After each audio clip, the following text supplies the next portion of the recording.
So welcome to session number 8 in our series of supporting mental strength. Сэтгэлийн хаттай, дархлаатай байхын тулд яах ёстой вэ гэдэг талаар ярьж байгаа хичээлийн 8 дахь хичээл эхлэе. So take a few moments to check your motivation, adjusting it to ensure it's positive. Өөрийнхөө чухам ямар санаа сэтэл агуулж энийг сонсож байна вэ гэдгээ анзаараарай, сэтгэлээ санаагаа анзаараарай. Тэгээд эерэг зүг болгож засаарай.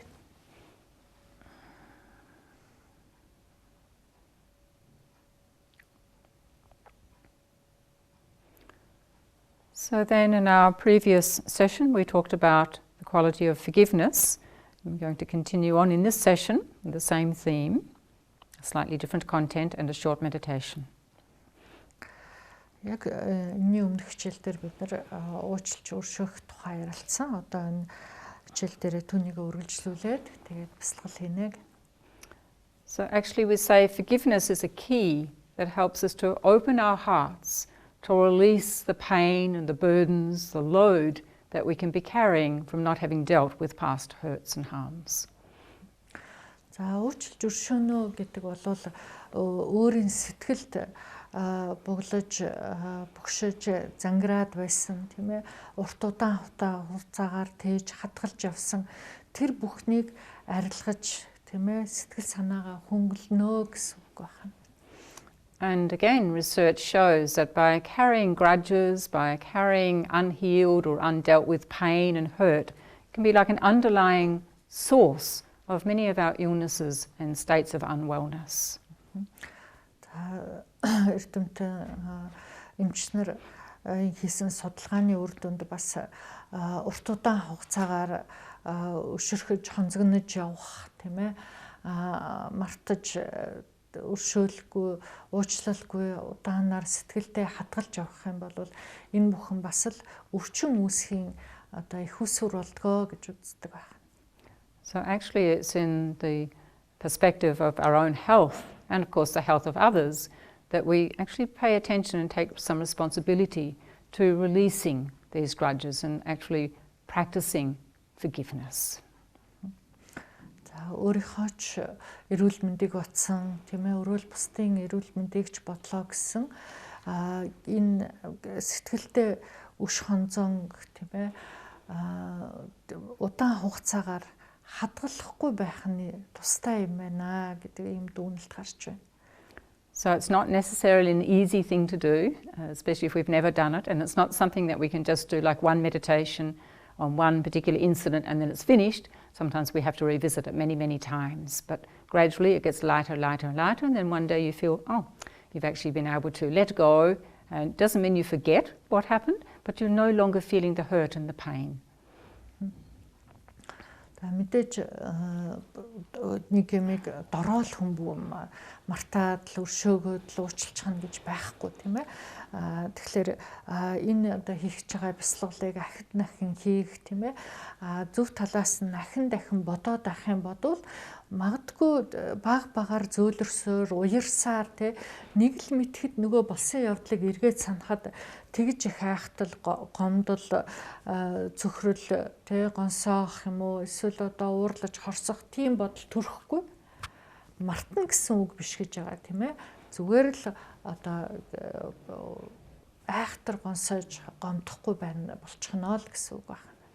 And another point is holding these grudges and pains can actually undermine our trust in ourselves and others, and also be a block in us being able to love others wholeheartedly.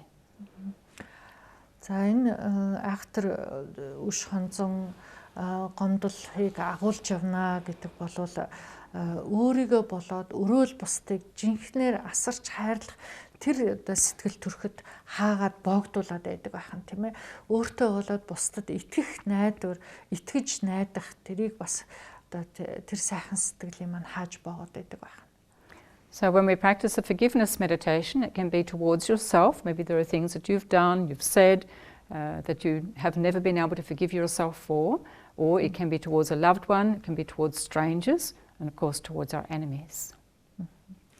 За энэ уучлах бяцлаглыг хийхэд бол өөрийгөө уучлж болно тийм ээ.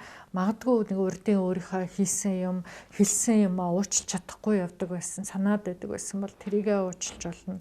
Өөрийнхөө ойр дотныхоо хүнийг байж болно тийм ээ. Эсвэл огт танихгүй хүн байж болно. Эсвэл мэдээж бидний нөгөө дайсан гэж хэлдэг тэр хүнийг ч байж болно. So in the scope of this presentation, of course, we only have very little time, so I'm going to just lead a guided meditation for a short time in forgiving yourself. But it will give you the basis that if you want to continue to practice it towards others, then you will know basically what guidelines you can use. За энэ бидэрт цаг хугацаа байгаагаа учраас энэ удаа зөвхөн өөрийгөө уучлах нэг юм богинохон бяцлаглыг би хөтлөё гэж юм. Тэгээд та бүхэн дараа нь өөрийн гэсэн арга та болоод энэ бяцлаглыг одоо өөрөө л бусдад ч гэсэн бусдыг уучлах тухайтад хийж болох нь.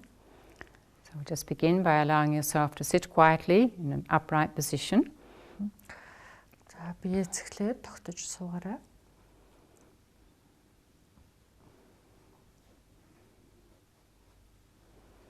And then just allowing memories or images or emotions to come freely to your mind, things that you have done, said and thought that you've not been able to forgive yourself for, no matter how painful they are.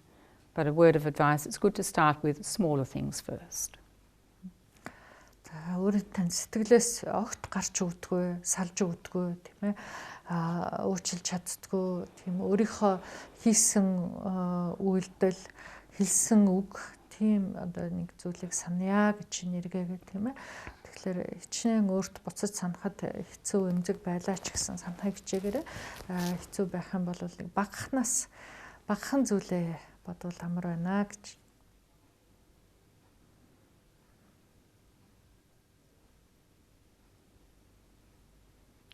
And allow your attention to drop down into your heart. Just feel, think that you're going to forgive yourself for whatever you've done in the past, intentionally or unintentionally, with your thoughts, your words, your actions.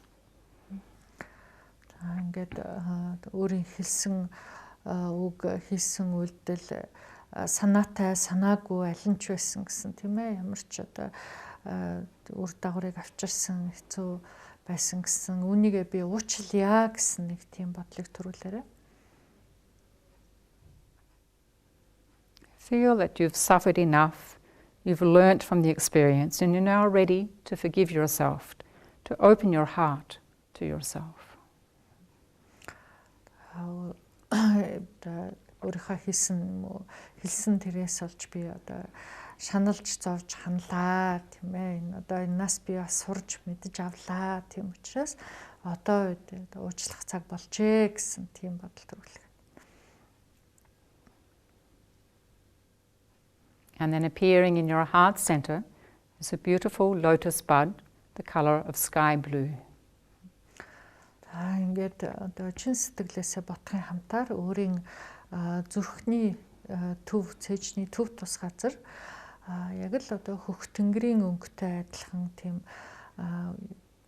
дэлбэгээ хаасан линхва цэцэг байна гэж бодох нь.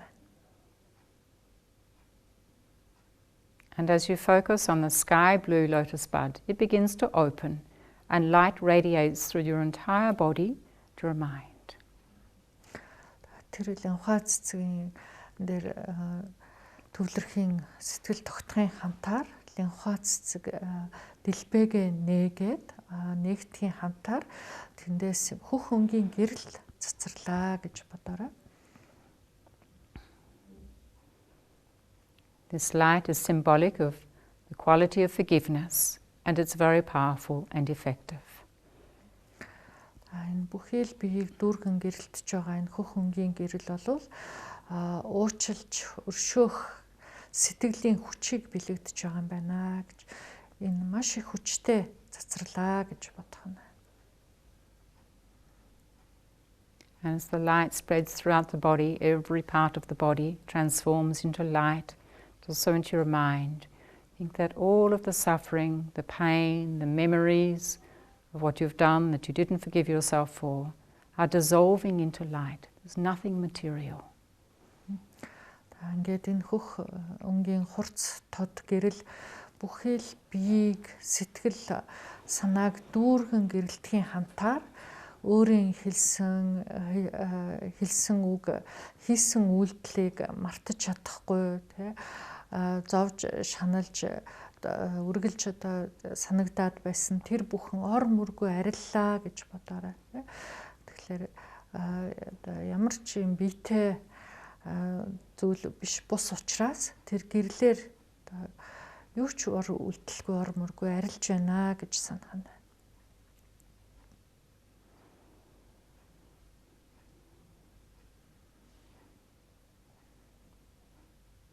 And from this point of openness and being filled with light, wish for yourself to be happy, to be free from any confusion, to know the joy of truly understanding yourself, others and the world.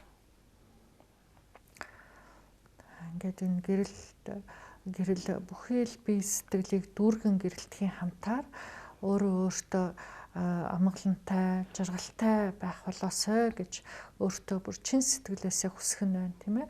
Тэгээд би болоод энэ ертөнц юмс хэрхэн оршдог юм бэ гэдгийг ойлгож ухаарсан ухаарлын үүднээс өөрийгөө одоо бүрэн дүүрэн уучлах болоосой гэж санах нь.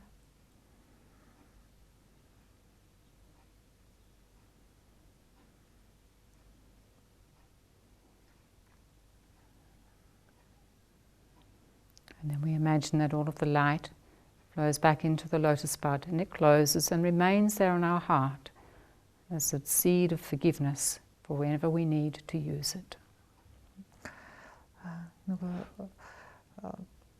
Бүхэл бие сэтгэлийг дүүргэн гэрэлтэж байсан хөх өнгийн гэрэл буцаж хураагдаад энэ зүрхний төв тус газар байгаа лхагва цэцэгт шингэлээ гэж бодорой. Ингээд энэ лхагва цэцэг буюу бидний уучлалж өршөөх сэтгэлийн үр хөрөнгө өөрийн сэтгэлд одоо хадгалагдаж хизээд би уучлах өршөөхийг хүсэн тэр үед нээгдэхэд дэлбэгээ дэлгэхэд бэлэн байна гэж бодоор. And we can close the meditation and the session by wishing, dedicating to be able to develop pure love, compassion and wisdom and help others to do the same, especially through the quality of forgiveness. Энэ хичээлийнхаа төгсгөлд хичээлийг сонссон, бясалгасан энэ бүхний буйнаар миний болоод бусдын сэтгэлд ямар хэр үгүй бэлэг бэлгүүн асрал хайр, инрэл нэгүүлсэл, уучлж өршөөх хүч бүгд төрөх болтугай гэж зориулъя.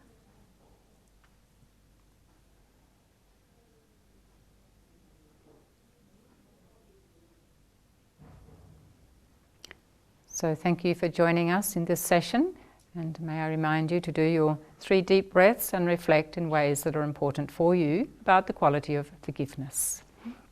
Баярлалаа. Тэгээд нөгөө 3 удаа гүнзгий амьсгал авч гаргаад тэгээд энэ уучлах өршөөхийн талаар өөрийн сэтгэл тунгааж бодохыг битгий мартаарай.